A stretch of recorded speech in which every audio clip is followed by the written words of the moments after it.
I'm going to clap. I hear you meant to do that. All right. I just wanted to give you a round of applause. I'm also going to clap.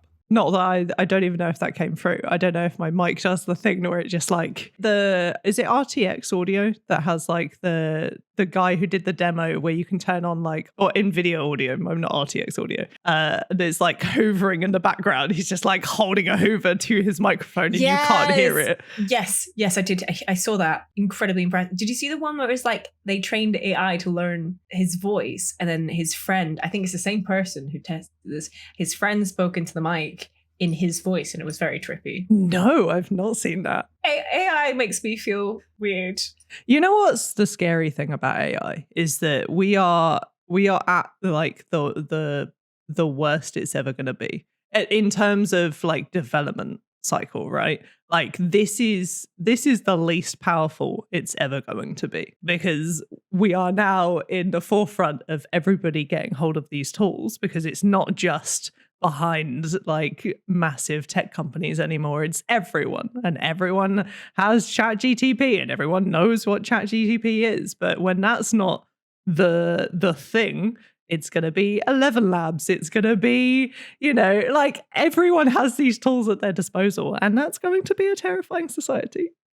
I mean, absolutely. I think especially creative industry people, it makes us feel icky because it's like it's the things that like you could still value, which is the fact like you need humans to make art, and now I guess like the good thing when it comes to art is that all these AI tools, like, yeah, sure, they're powerful, Midjourney and what have you, but like at the same time, even the DALL-E stuff, they have to at least learn from something. And it's like, at least it's still using art that has been created by people to make something else. And you can't just be like, oh yeah, look at this new piece of artwork that I've made with AI, because it's not technically going to be new. And it's like the same as where some universities now have like the ability to check whether you've written something via ChatGTP to call you out on writing things with AI. Oh yeah, and stuff like that. It's going to be caught by like Catcher. Yeah. It's Catcher, isn't it? Yeah, it's going to be caught by Catcher. Stuff that terrifies me is like I get served adverts all the time for like things that can edit videos for you like automatically. I mean, I remember even when we were talking about like the podcast and originally like whether we would do it as like a video podcast of me and you, and how that there is a plugin now that you can automatically edit your podcast based on just an algorithm. And I'm like, this is my job. Don't take it away from me. Like, at least you can't teach AI comedic timing in terms of like the stuff that I do for some YouTubers. But yeah, but that's what I mean. Like right now we're talking that AI can do a podcast and can do camera shots and can do whatever. In like maybe a year, if that, it's going to be like, cool, that YouTuber that you're watching, the YouTuber is an AI, the script is an AI, the voice is AI, and all of the edit is an AI, and the thumbnail was generated as well. That is going to be a scary time on the internet. It's going to be a really scary time.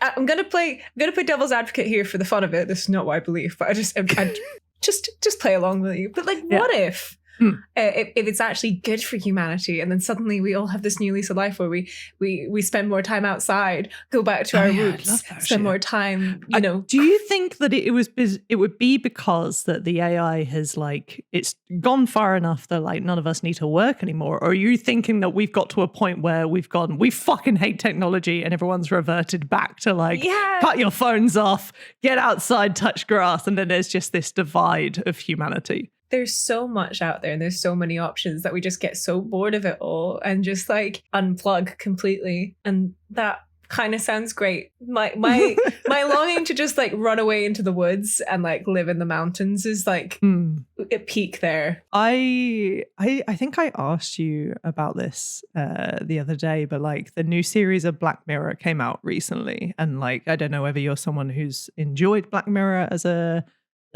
thing, a franchise, a kind of franchise? No. I've only seen a few of the episodes. There was one that was like the episode of Doctor Who where it's like you're rolling you'll get chosen to go on a TV show, like reality TV. There was that episode. And then I've watched the one that Miley Cyrus was in, I believe. And I've played Bandersnatch. Yeah. I really liked Bandersnatch. Bandersnatch is very fun. I haven't watched them all because, and I've said this to you in the past, it's just like, if I feel like there's no hope, I can't watch a show or a film. Like, I love horror. I love gore. I like psychologically intense things. As long as there's like a tiny bit of like hope or humor in there, like it doesn't have to be like a nice happy ending. Just like some kind of like niceness. But if there's no hope whatsoever, my brain's just like, I am going to hyper focus on this for I will 3 tell days. You now, at least like the first episode of season 6, I would highly recommend watching, because like, yeah, it's got like that kind of, oh God, doom aspect of it, but there is some very comical moments that I enjoyed a lot. That kind of took away from like that feeling. But the reason that I brought it up was like basically about this whole AI thing. So whilst I've been doing like little tasks around the house, I've kind of just been letting Netflix play. And I didn't realize that I hadn't watched the previous season. And one of the episodes in there is basically about how this guy goes kind of insane about, in a way, social media. I don't want to say too much because I don't want to spoil the whole episode, but it's the idea of phones being glued to our hands and not being able to look up from your phone. And like, even me and Charlie were talking about it earlier on the sofa, my partner. We were discussing about how long we actually look at stuff like TikTok. And she was like, oh, well, I definitely spend more time on TikTok than you. Like, she'll sit down and spend like a good hour, maybe 2, and just look at TikTok. Whereas I will just look at stuff sporadically throughout the day. But actually, when we looked at how much we look at TikTok, I will spend like maybe an hour a day on TikTok, whereas she will probably only spend about half an hour. So I had to put a timer on my phone for TikTok. So my phone will only allow me to view TikTok for a set amount of time each day, because I will just doom scroll. So I have an hour and 30 minutes allowance, which is still quite a lot of an allowance, isn't it? That's generous. I mean, that's like, because if you were having one of those days, like I think we all have them, where like you want to come home and just unplug, look at some stupid shit online and just disassociate. TikTok's great for that, because you just scroll. The problem was the days I was having that, but it'd be 5 whole hours. Wow. Of just TikTok. So I had to cut back, especially during the pandemic. The early days, like 2020, I was probably spending an absorbent amount of time on it. I think now I spend way too much time on other things, like mostly Kindle, but like you don't realize how much time you are. They do have in the UK, I don't know if this is anywhere else, but TikTok has like after about 40 minutes ish of scrolling, there's a rest your eyes kind of or don't be a zombie, or rest your thumbs kind of ad. That reminds me of like a mixture of the Wii Sports and old Connect warnings that you would get. I must say now, take a break. Mario and Sonic was the worst for that. Mario and Sonic Olympics games was the worst for that. It's just like, no, you're like lining up a javelin shot. Stop interrupting. Take a break. This is such a niche reference, but like I will never not love Mario and Sonic at the Olympic Winter Games and the like little village where you go shopping. It was such like a cute atmosphere. The music was so nice, and like just like it was capitalism in motion. I was like, I will play this game so I have this money. You have suckered me in. Little See, Phoebe I really liked that game, because it was like the Wii had that like, and it's so stereotypical when I think of the Wii, but it's literally like the console that you could take to your parents at Christmas or whatever family gathering and be like, hey, you want to play the Olympics? Or like Wii Sports, and my dad would be like, yeah, absolutely, because he understands instantly, doesn't need any explanation. Sure, yes. I wanna shoot javelins. That is why the Wii lived on, and the Kinect kind of sort of fizzled out and died, because it became too complicated to set it up, and you know, older generations didn't have the patience. Whereas like, my family played the Wii at least a couple of times. Also, next time we meet up, we're playing Mario and Sonic Olympic games at the Winter Olympics. I think I've got one. I think I actually have it. I mean, the Wii for me ended up being a doorstop through about 10 years. It literally moved across maybe four different houses and across country with me, and has been a doorstop up until earlier this year when it actually got upgraded to being a games console. I love this. All my Wii controllers have had their so there's a speaker on each Wii remote, right? And you can't change the volume of that speaker. Yeah. So I have taped over and like suffocated those speakers so that when I was playing games in the middle of the night, I wouldn't get found out. Like me playing like Twilight Princess at night, just like being like, shut the fuck up. What is it in? What uses it in Twilight Princess? Is it Navi? No, it's Midna. Midna? Wait, hold on. I gotta Google this because I'm wrong. That's really upsetting. But Navi's not in Twilight Princess. It's Midna, isn't it? I've only played like one Zelda game. Phoebe, two now. Midna's hot. Okay, right. No, like hear me out. Spoilers. She's hot. I actually need to get. I've lent my Wii U console out, and the Wii U version is the best version to play it on.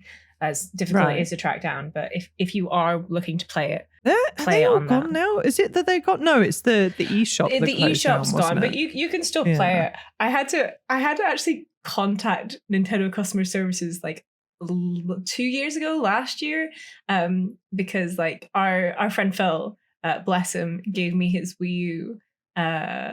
And I wanted to transfer all my old games I had on my original Wii U, which I sold to go to the dentist one time. Don't be poor.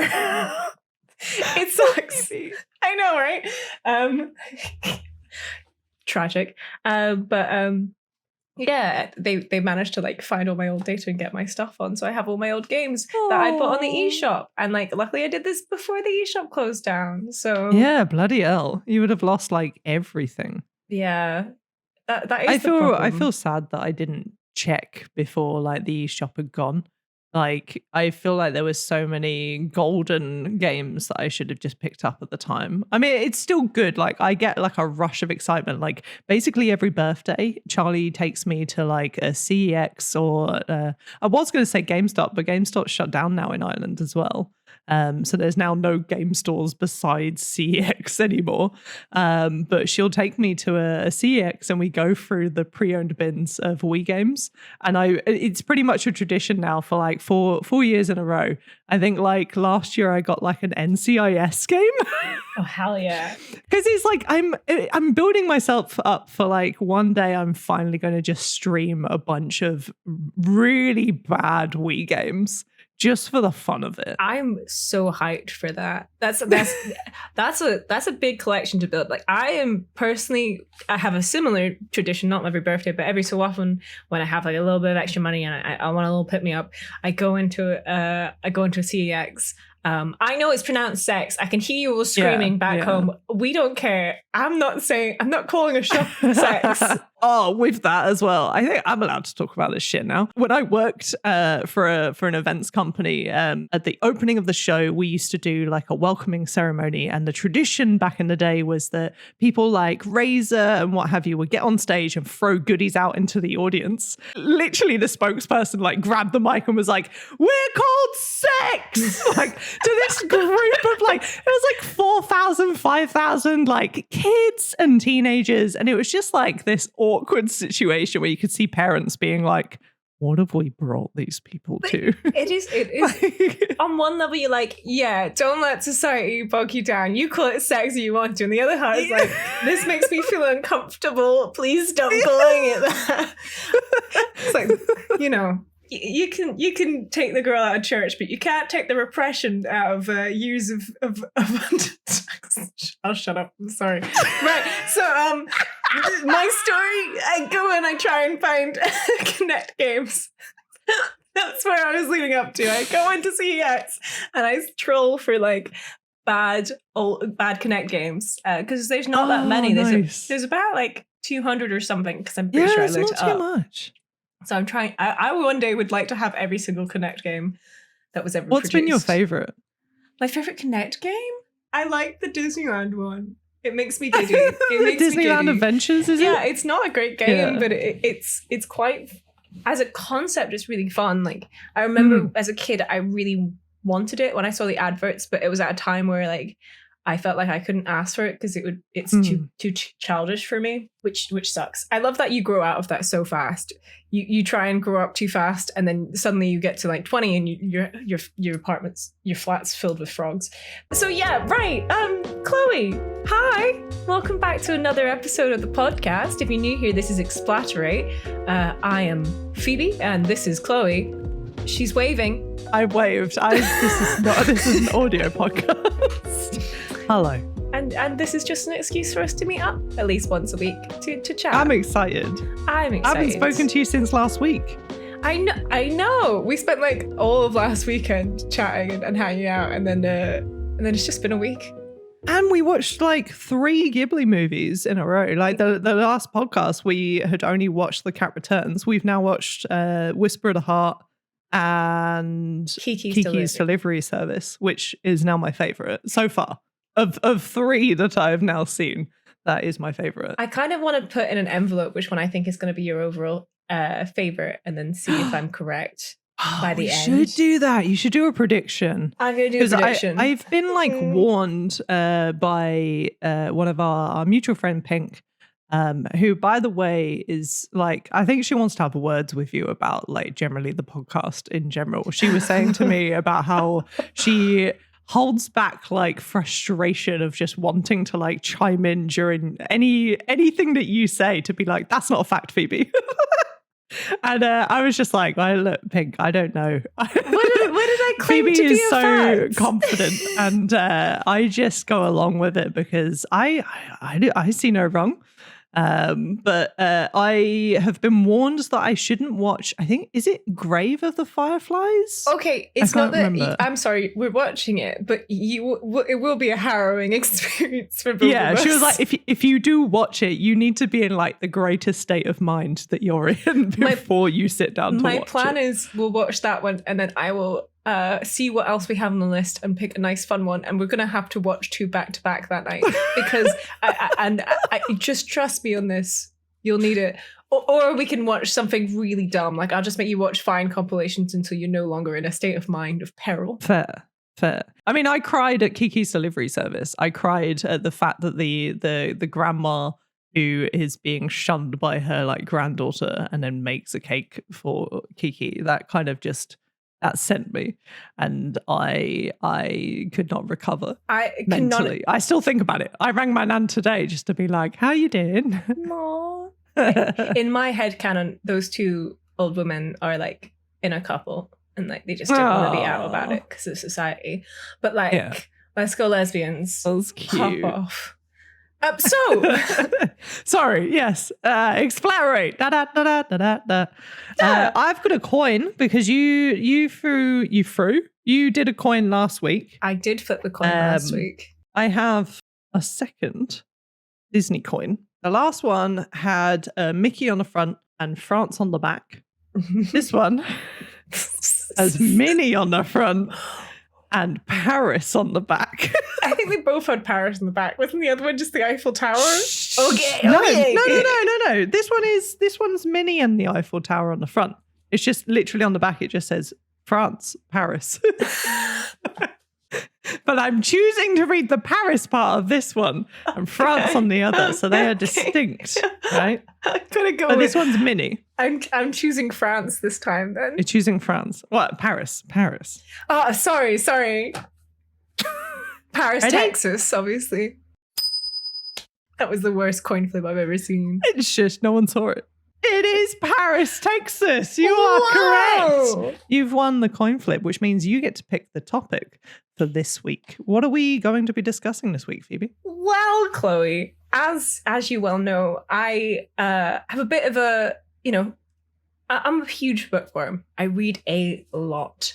And I have a kind of tumultuous relationship with Kindle Unlimited, which if you don't know, not at all sponsored. Please don't do this because of me.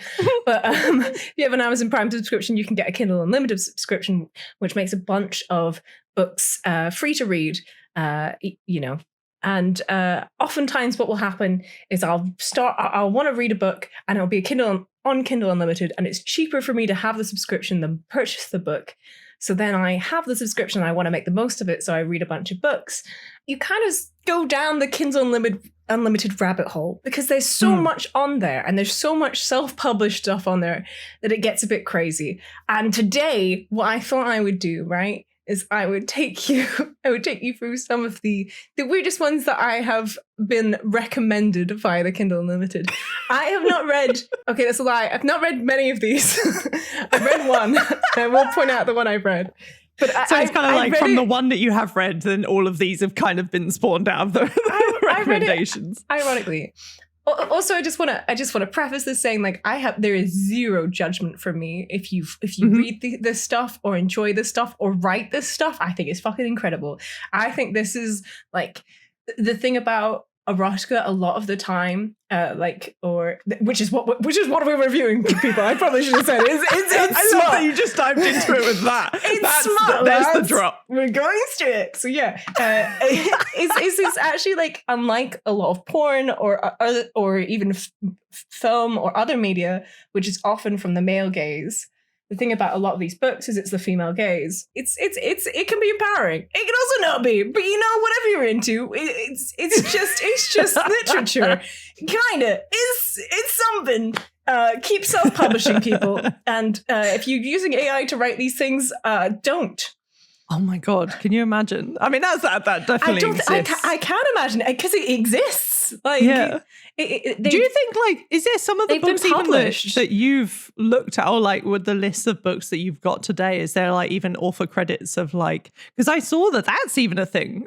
Hop back to the start of our conversation today, but like there's literally even a thing, I think, was it recent, like a month ago or something, that was like, if you're selling a book, you have to say if you have used an AI at any point to even like assist you in the creation. It is fair, but I've even seen like AI written stories on Kindle. So like it's obviously something that like has been published, which I find quite upsetting because even writing, like, I'm not going to say that any of the stuff is I'm not going to talk down, but some stuff on Kindle is obviously dumb fun that someone just self-published as a bit of a joke for themselves, or it's stuff from like, that they wrote as like a fanfic that are just like, I'll just rejig some things and like publish things. And like very famous books are just fan fiction that's been like retconned out the fan fiction and made it into its own thing. Yeah. But yeah, I'm hoping that none of this is like AI written. I'd like to believe it's not, and I'm not gonna, So can I guess which book it is that you've read? Well, I guess so. It's quite fun. Like, I would like to say that I read it, me and Pink read it as a joke to each other. So like, it wasn't like something that I read for the fun of it. I was just so morbidly curious by it that I had to find out what the fuck happened in this story. So I'm gonna start it with the one that made me come up with this idea. The first one, actually, I would like to say this was your idea. I'm just doing it because I sent you this screenshot and I said just another golden recommendation from Kindle, and that is the book The Morning Wood Tree by Siggy Shade. A smutty fantasy romance, and I'm gonna read you the little blurb. Please do. I'm also going to describe to the listeners what the cover looks like, because although you shouldn't judge a book by its cover, I kind of think that's also complete bullshit, especially in the current age of Kindle books. You should totally. Anyway, the cover of this book, right? Yes. It's it looks like an ent, which, if it's a tree person with a terrifying grin, and it's a man made out of a tree, like creepily grimacing. So has it got eyes? It's got eyes. It's got kind of gnarly looking branch ears. Okay. It's got like roots for nose. Teeth. It does have teeth. What? So like a massive, like, is it like a Joker smile on like the trunk of the tree? It's terrifying. Okay. It doesn't. Cool. It isn't giving you like come hither. It's giving you, oh dear Lord, run away kind of vibes. Which okay, whatever you're into. So we're into The Morning Wood, the scary ass tree. I'm hoping that you're going to edit in some like some music whilst I read out the blurb. Okay. Yeah. Perfect. Insert the mood here. Being forced to marry into a sicko cult wasn't even the weirdest part of my day. I thought my fiancé was a good guy, not the greatest in the sack, but decent marriage material. Too bad it took finding him in a compromising position with his mother to figure out how wrong I'd been. What a setup. What a setup. When they told me they'd kill me if I ran away, I believed them. I didn't, however, believe them when they said the magical ash tree in the woods would eat me alive. Wrong again. Lucky for me, Ash didn't kill me. Turns out he likes my stories and my, sap. My sap. It's so upsetting. It's just like... It's the, sap. Yeah, that wasn't me saying that is verbatim how it's written. So I'm sure I can convince him to let me go once he's been properly satiated. There was an ellipses before satiated. I didn't just feel like a dramatic pause there.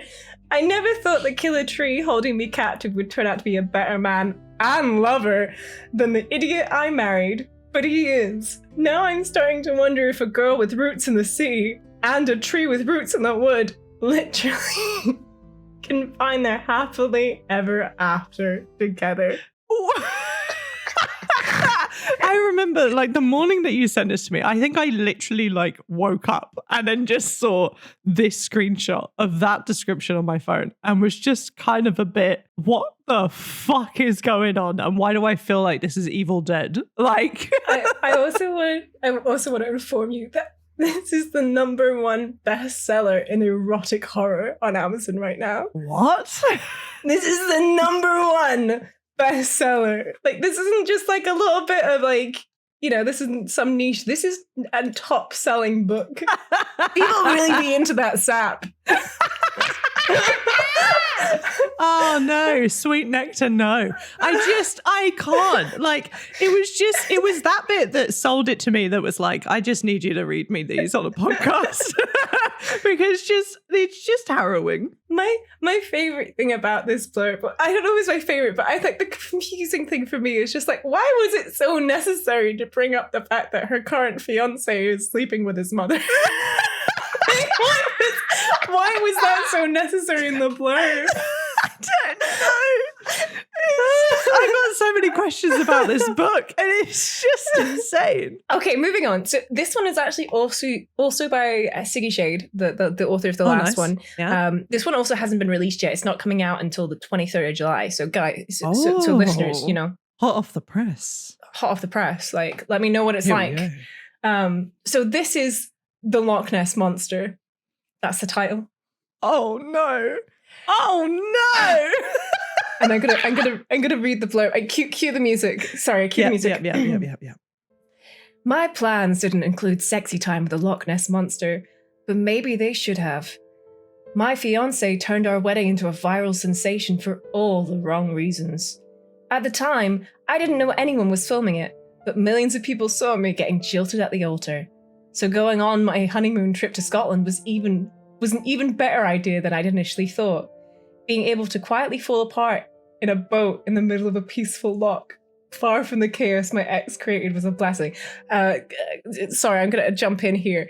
It's Loch Ness. It's never that quiet because it's a very big tourist hotspot. Like, I was going to say, that's a massive tourist attraction, surely. There's so many lochs in Scotland. Like, that you could choose that would be quiet and serene. Like, Loch Ness ain't it. None of them got Nessie. It is what do you mean?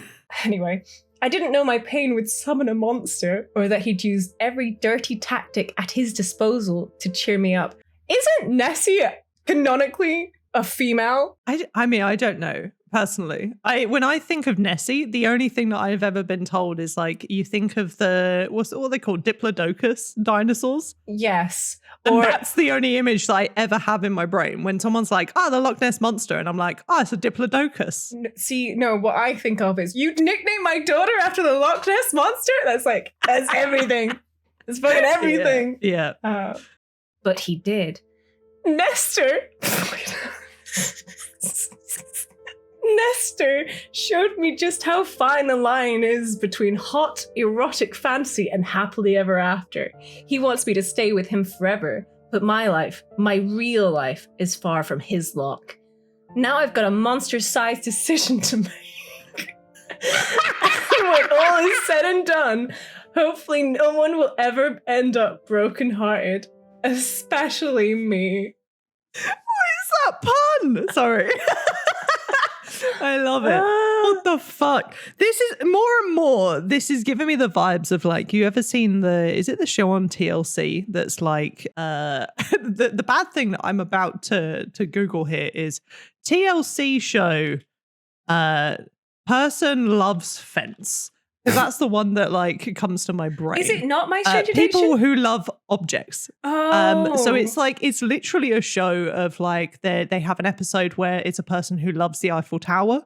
Yeah. And like they'll go and they'll want to be intimate with the Eiffel Tower. Person, like the person who like married the Eiffel Tower, then went on to have an affair with the Berlin Wall. This is not a joke. Yes. This is not a joke. Yes. So you've seen the show, like, and this is what this is giving me a vibe of, where I'm like, because I'm picturing like Nessie the Diplodocus. That's the images in my brain. And I'm like, I'm sorry, don't you mean Nestor? Sorry. Yes, I do mean Nestor. But like, I just have a thing here of like, A, is Nestor alive? But also, I hope not. I think this story is dark enough without becoming like, without having necrophilia in it. Fucking hell. Listen, Phoebe, I don't know where this is going, but like, it's one of these people. That's what my brain goes to. I think of people who love objects, which again, no judgment here. Love who you love. Love what you love. Fine. Whatever floats your boat. But also, Nestor. Okay. You can really say they have a nest together. Fucking hated that. Thank you. Yeah, sorry. Never again. I tried really hard with that one. Okay. Not as hard as Nestor. Sorry. Oh my God. So hard. just like, wouldn't she drown? She's in a boat as well. That's why I'm like, she's fucking capsized. Like, where in Loch Ness would they have like the privacy to do shit? Right? It's just imagine like, and here you have the Loch Ness monster known as Nestor, and he's just like, oh dear, and he's humping. Oh dear. What was the cover? What was the cover of it? Was just so it's an image, just a head of Nessie that like, it's quite traditional Nessie, like if you were in like a touristy shop in Scotland that you would see. Oh my God, sorry, I've just seen that you've sent me I'm sending image. them. I'm going to send the covers to you through Discord so you can see them as well. He's giving jock energy, like, will you be in my baseball game tomorrow? I know that's just like. Is that because of the hair that's at the top? That's like, it's literally like almost like it's gelled forward in like a cute, it's a cute mohawk like vibe.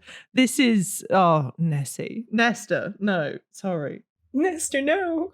Okay, moving on. This is the next one. This one's by Leonard Delaney. Now, Leonard has a lot of books of a similar oeuvre, if you will. It's called Conquered by Clippy, an erotic short story. And it is the Clippy you're thinking, the XL Clippy that you used to get, and it would like give you advice and like the ding ding ding of him tapping on your monitor, etc., to help you. Yeah. And I'll just describe the cover for you. There is a lady in just underwear, looking over her shoulder, suggestively, and then like with her back to Clippy, who is got eyebrows and is looking at her butt. I'm gonna just send this to you so you can see how accurate that description was. Clippy, why'd I gotta do this to you, man? Would you like help with that? Sorry, I just like fuck. Okay, let's go. Description. Okay. I'll set the mood. It looks like you're trying to buy a book. ... It actually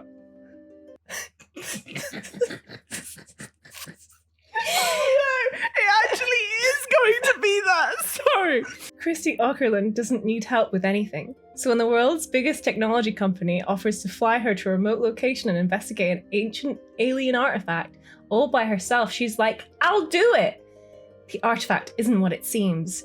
Now this overly helpful giant living paperclip is getting the girl who doesn't need help with anything all bent out of shape. Conquered by Clippy is a 4,000-word short story featuring sexual situations with digital assistants.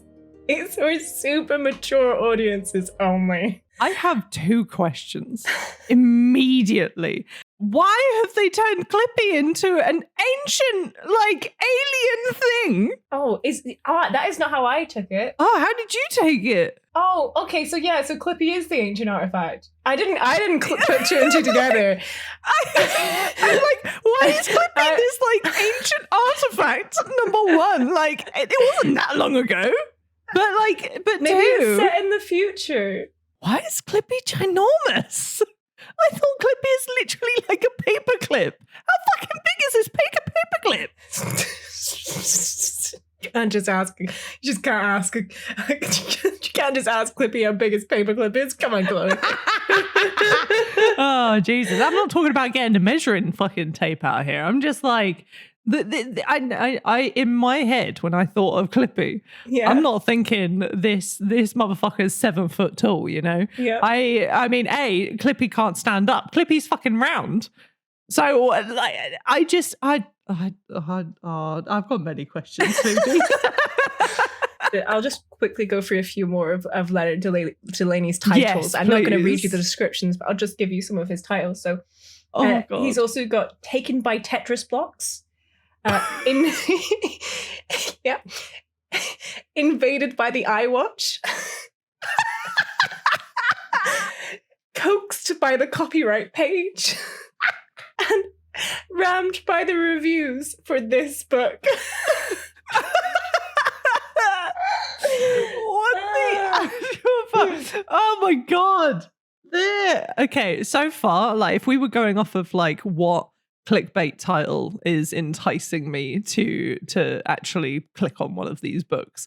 So far, this author has my attention. Right? This is insane. And because they're only 4,000 words, which is not long. It's easily digestible. It's bite size. It's bite size, so you're likely That's to your read appetizer. It. Your little appetizer, yeah. Your mouche bouche. That's what she called him, yeah. It's a snack before the whole meal.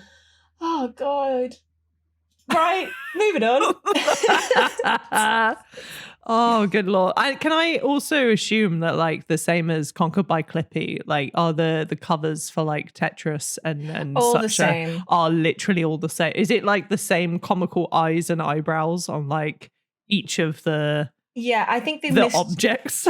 All the objects. Well, okay, hold on. I don't think the other ones had eyes. No, the Tetris block. Tetris block is just a Tetris block. The iWatch has I have to show you the iWatch because I didn't see that because I'd only seen a small picture. I didn't see this, but if you look close up, what? It's an iWatch with a heart and a heartbeat going through it. But also there is a reflection of what's his name? Oh my God, it's Steve Jobs. It's Steve Jobs. Oh my God.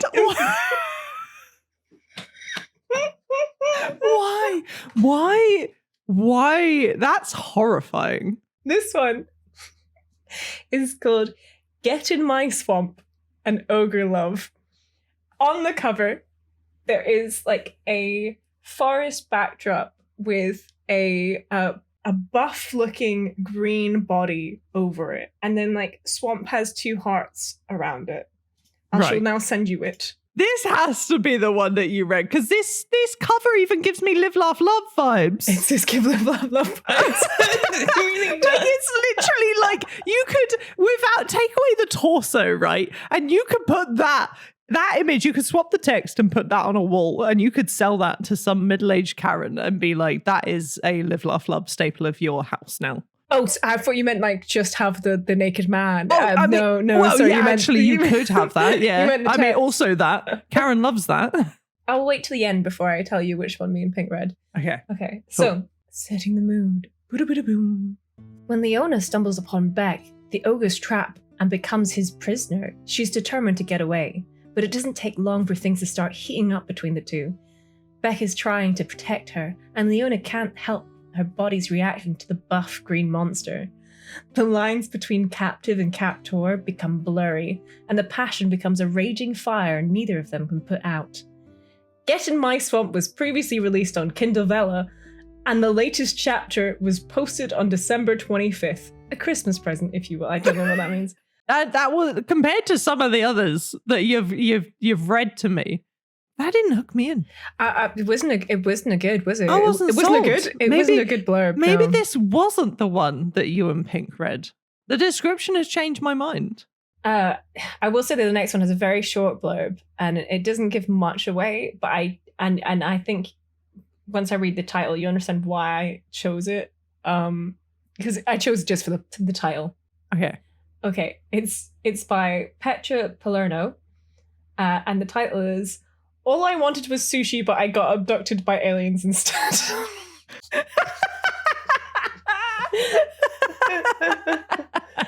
I mean, yeah, okay, that's enough. That's all you need. You don't even need a description. What does the blurb say out of interest?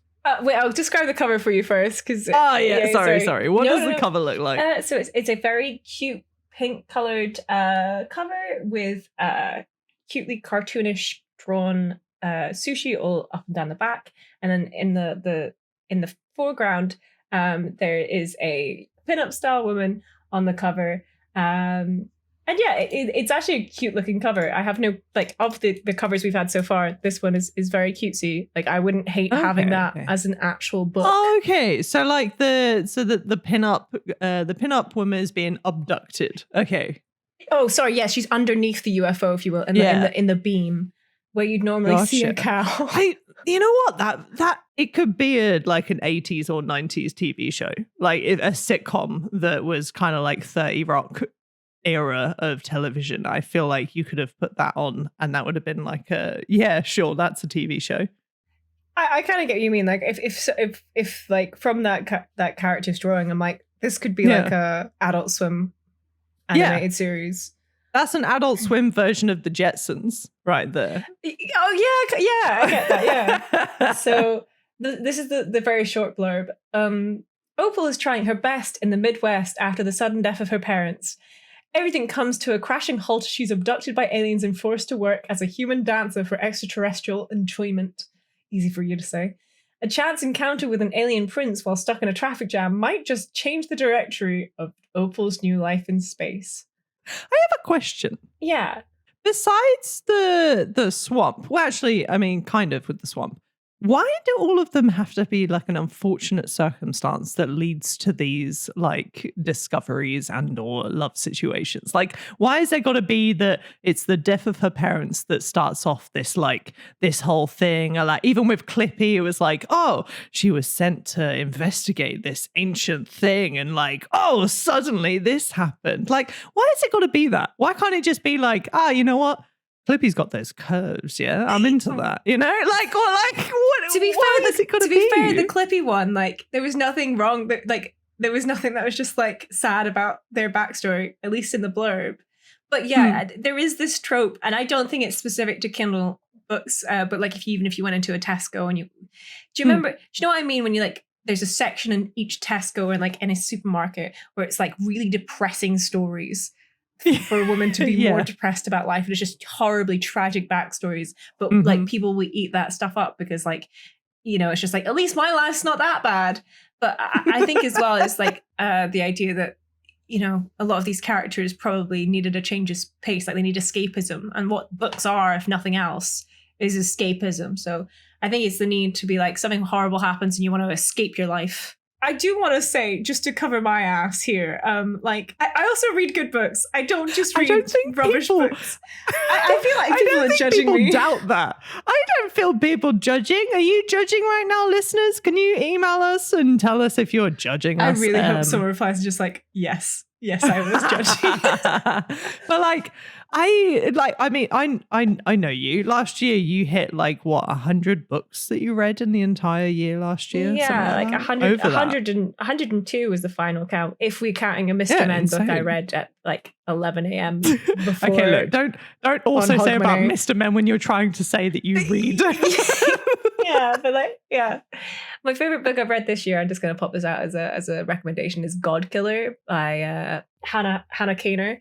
It was just amazing. If you like fantasy, if you like The Witcher, it's kind of like a female Witcher, but instead of monsters, it's gods that she's hunting down and killing. It was really good. It's the first in the series, and I cannot wait for the next one. It's beautifully written. Now back to smut. Right, so this one's called The Centipede's Mate. It's part of the Insectoid Mates books. This is book 1. What does the cover look like? I'm assuming just a lot of legs. You know what? Yeah. It is a humanoid body. So you got like a torso with buff arms, but the head is a centipede head with clippers and a lot of eyes, and then it's got like braided hair, and then like I don't know what you would call the little like antennae they're holding with their talons, and they're humanoid at arms. A girl in a what looks like a space suit, and she's got like space handcuffs on, and then somebody bottom body. Yeah, sorry. All centipede. Oh god. Okay, so it's like from like middle, like just the torso is kind of like the only humanoid, plus braids is like the only humanoid aspects of this. Yes, indeed, you've just said it to me. Yeah. Okay. I just like the idea that there's probably some church out there blaming like Pokemon and Digimon for making people interested in shit like this. This is how we get to here, lads. This is it. Look what you've done to our society. Love what you love. You know, yeah, we will never yuck your yum. You know, people. God, I hate that. As long as it doesn't harm anyone. So Stranded. After barely escaping with my life from a prison transport ship, I find myself stranded on an alien planet that looks devoid of any sentient life forms. I don't know what galaxy I'm in, let alone what planet.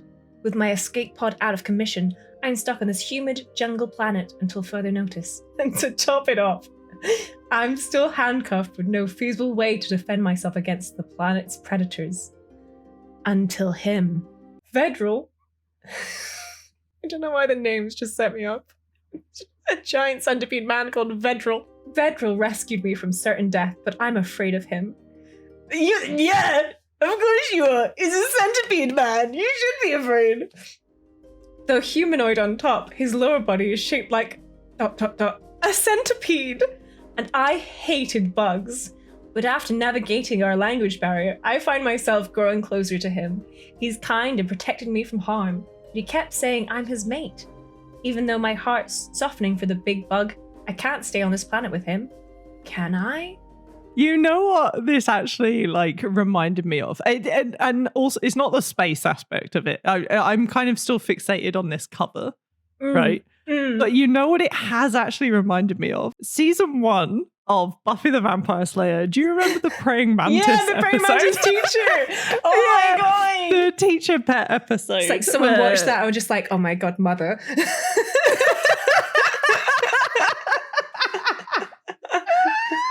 Oh my god. This doesn't get my vote. I mean, I don't like centipedes, number one. That's probably a big thing of it. But also, like, it's, I don't get this whole space vibe. I will say the next 4. I haven't read the descriptions, but I've chosen them all for the fact that they have puns in the title. And believe it or not, but these are all written by different authors, but the artwork looks like it's done by the same person, so it looks like they're all by the same. Anyway, so the first one is called Snake Believe Monsters Between the Sheets, Season 2. So it's a woman with one leg being held by a guy who has green skin and is a head of a snake. A kind of head is, he kind of looks like Voldemort, but green is the best way I can describe him. In a white shirt and black like dress trousers, and she's wearing like a skirt and this like red top and has the biggest tits I've ever seen drawn on a character ever. Like, it is redonkulous. Yeah, so like there's just a lot of proportioning issues here for me. I love that that's the problem. And it's that's the issue that I pull with this. Not that this like snake humanoid monster. Like, it's just the proportions of her tits. And like I quite like the last one's cover, although like kind of distressing, is like all it has like a distinct style, like an artsy. Yeah. The problem with these kind of like photorealistic covers that a lot of these fancy books have is just like, it's just yucky. It's just yucky. I don't like it. But yeah, and then they're surrounded by like a swamp, I presume, or like some kind of lake, and then there's fireflies about and like trees and a starry night.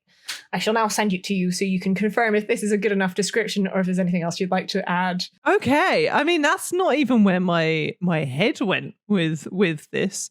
When you were saying about like a woman and then like the snake creature is holding her leg, for some reason I thought in more of like a distressing situation like she's being abducted by this snake.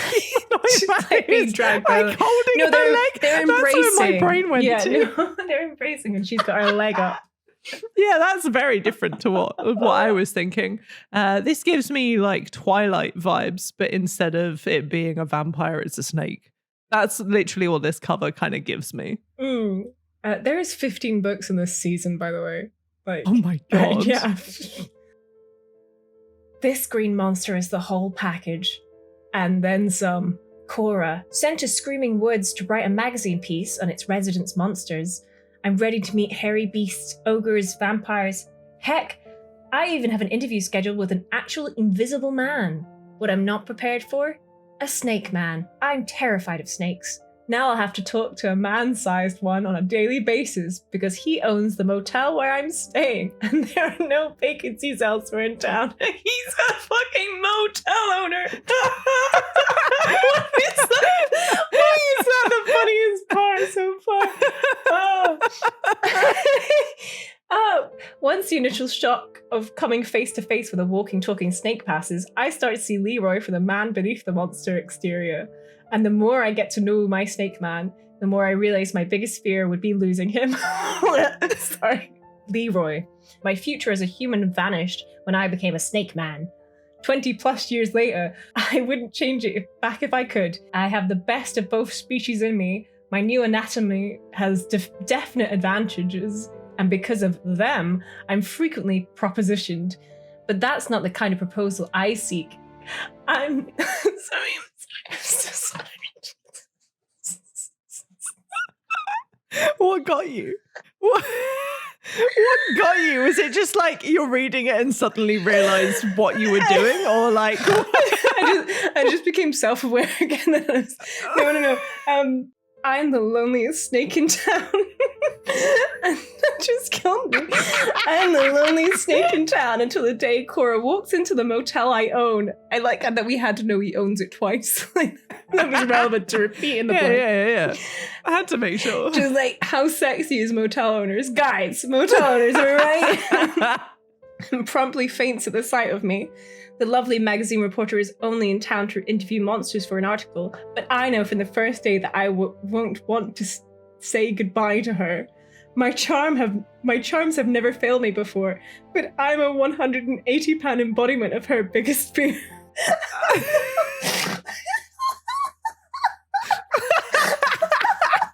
I love that I died like 2 books ago and now it's finally come to you, and it's just the idea of I'm the loneliest snake in the town and I'm running a motel, and that's the thing that's killed you.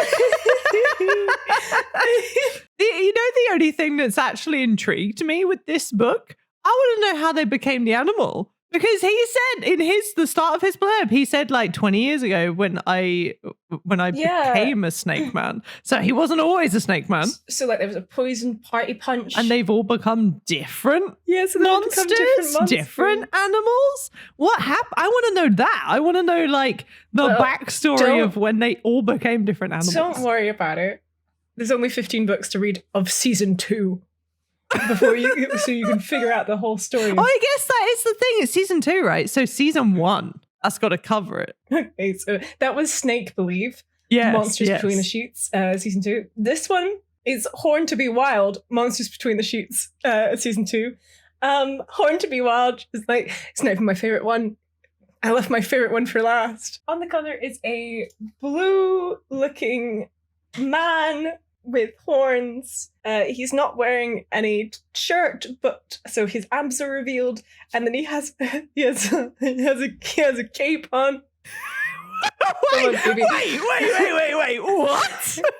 he has a cape on, so he's got this like cloak, but like a cloak chain, and then on one of his horns is like is balanced a crown.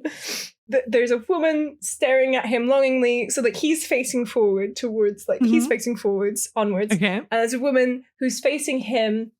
Yeah. And she's kind of dressed like Belle from Beauty and the Beast, but in a blue version of her dress. That is the best way I can describe it. I'm gonna take a break. I'm not over the last one. You're not over. I'm just a snake, lonely snake in town. Just stop. Please don't start me again. But he's a motel owner, Chloe. Why would we be interested? He's the loneliest snake motel owner in town. Frequently propositioned, but deep down he's just lonely. Not all beasts are beastly. Straight away. Though Jude never complains about her daily struggles in Screaming Woods, she's happy to let her troubles melt away when she travels in her dreams to an enchanted kingdom to meet a magical monarch who adores her. The clues add up every morning, making her question if the passionate hour she shares with the affectionate horned king are more than wishes and hopes. Journey with Jude and her son to the world dreams are made of to meet Blue King Sargon and discover the magical kingdom most people believe is only found in fantasy. I have a question though. Oh yeah? What kind of beast is he? Not a fucking clue. Because he's blue with horns. He's the Blue King. He's the Blue King is what the Blue King, description was. That is but it. Like, what? You can't just go around asking beasts what are they.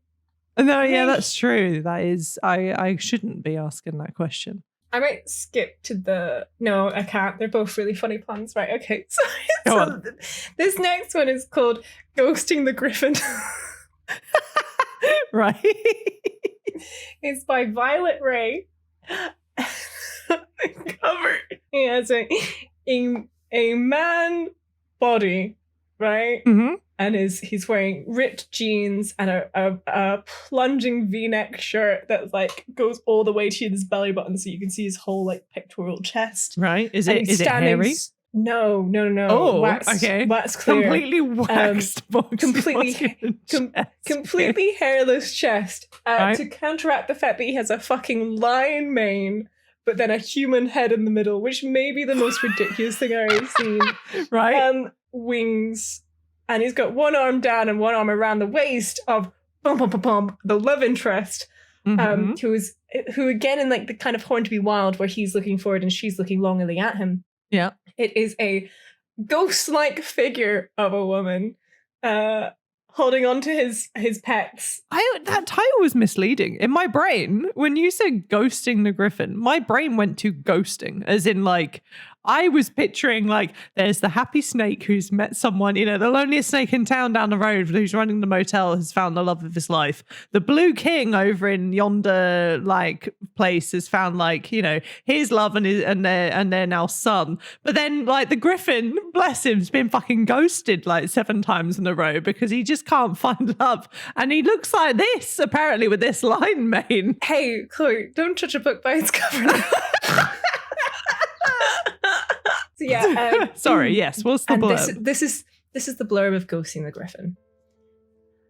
When the lines are blurred between the dead and the living, can love find a way for a ghost and a griffin? Galena. When I drank the harmless punch at the Screaming Woods annual Halloween party, I never expected to wind up dead. Other townspeople grew tails and claws. Not me. Nope. I'm trapped in a realm between life and death, doomed to wander in search of a cure for the curse. Which is pretty damn complicated when no one can see or hear me. No one except Xander, the town's grumpy, reclusive carpenter. He's a carpenter. I don't know why that's funny. I don't know why it's funny that They just have normal jobs. people jobs. They're just normal men. Just normal men. They're just innocent men. Sander, transform me into a griffin robbed me of a natural existence. Now I keep to myself in the woods, making my hand-carved furniture. My fragile piece shatters when an ethereal beauty manifests before my eyes in the abandoned guest house on the edge of town. Galena's innocent blue eyes and pure soul make a mockery of my vow never to love again. Her heart may not be beating, but she breathes new life into mine, and I'll move heaven and hell to keep my soulmate by my side. This book series. That sounds awful. There's nothing erotic about that at all. No. Anyway, so this is the last one. This is the last one. Yeah. And this is my favorite pun from this series. I'm sorry that I've done 4 of these, but like I just love the pun. Yeah. And they're very funny and the covers made me laugh a lot. So this one's called Slippery When Yeti. Slippery when Yeti. I hate that. I hate that. I like that. The pun doesn't even work. Like, it's such a stretch. That is horrible. Okay, yeah. Slippery when Yeti. Give me the cover. Okay. No, let's describe it, please. A woman wearing a bodycon green dress that flares out. Has this kind of very weird pose where she's got one hand on her hip and the other hand behind her resting on a man's arse. And then there is a man with like pure as white hair and beard, very distinct cheekbones, my God. And he's staring down at her. And yeah, he just looks a bit creepy as shit. So yeah, I'm going to send it to you now. Oh. Why? What happened to Geralt? It's what happened to Geralt. Rivia, I hardly know her. Sorry, also, yeah, why? So his chest is like completely hairless, but his arms are not. His arms have hair on. I couldn't got like if that was hair or if it was just like fuzzy. No, I think that's hair. I think that's like hair on his arms, his white hair. All over his shoulders, biceps, and then forearms, and not on his hands. He looks so creepy. Why is she touching his ass? Whilst he's standing behind her like an embrace. It's such an unnatural pose. And that is a very unnatural pose. She's got such a look at me face on. That's just very strange. Okay. This is very strange. Okay, yeah. Please tell me the description. I will set the mood for you now. Eleanor has never fit in. She grew up in Miami, but she hates hot weather. Everyone in her family is spontaneous, but she's always been a planner. Luckily, her organizational skills make her ideal for the wedding planning job in a screaming woods. Sure, the name of the town is a bit quirky, but as a wedding planner who specializes in theme weddings, Elena isn't shocked by much, until she's lost in a freak snowstorm and rescued by a ... When Finn was turned into a yeti in the accident that transformed his town and his friends, he abandoned civilized life.